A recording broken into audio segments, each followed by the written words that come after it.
Don't be fooled to assume retention is a pay problem. When someone quits, the instinct is to offer more money, but their decision to leave is usually made long before salary ever comes up.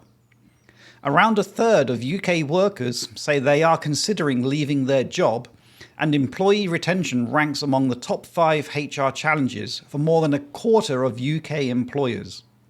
So this is not a niche problem.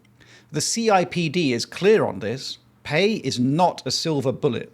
When you look at why people actually leave, the structural drivers are whether they feel valued day to day, whether their onboarding set them up properly, and whether their manager is capable of having an honest conversation before it's too late. Of those planning to quit, only around a third cite pay and benefits as the primary reason. The majority are leaving for job satisfaction, growth, or because they feel their manager simply does not care. And that gap is where most retention efforts fail. And it's also where your opportunity is. Here's the structural problem. The tools managers rely on arrive too late. Exit interviews tell you why someone left. They don't tell you who is about to. And worse, people rarely give the real reason when they resign. They say, a better opportunity, when they mean, my manager never recognized my work. So the feedback loop is just broken. The other common mistake is launching a broad retention program without first diagnosing what's actually broken. Perks, pay reviews, and engagement surveys spread effort across everything and fix nothing specific. Before you invest in a program, you need to know what the actual problem is.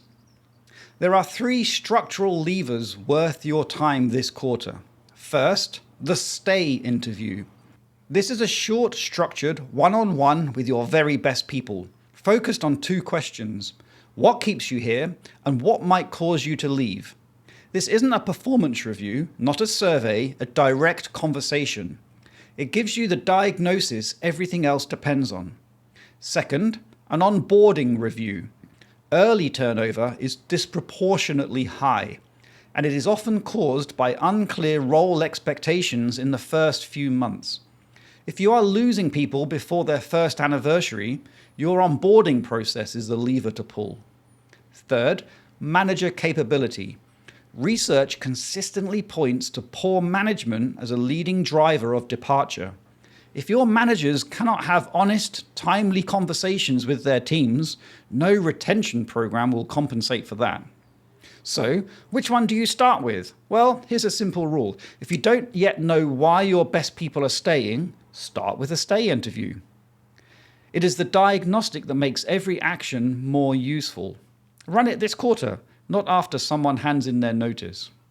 If that was of value, subscribe to the channel for one real business question answered every video. For the same clarity in writing, the website and newsletter is 5minutebusiness.com.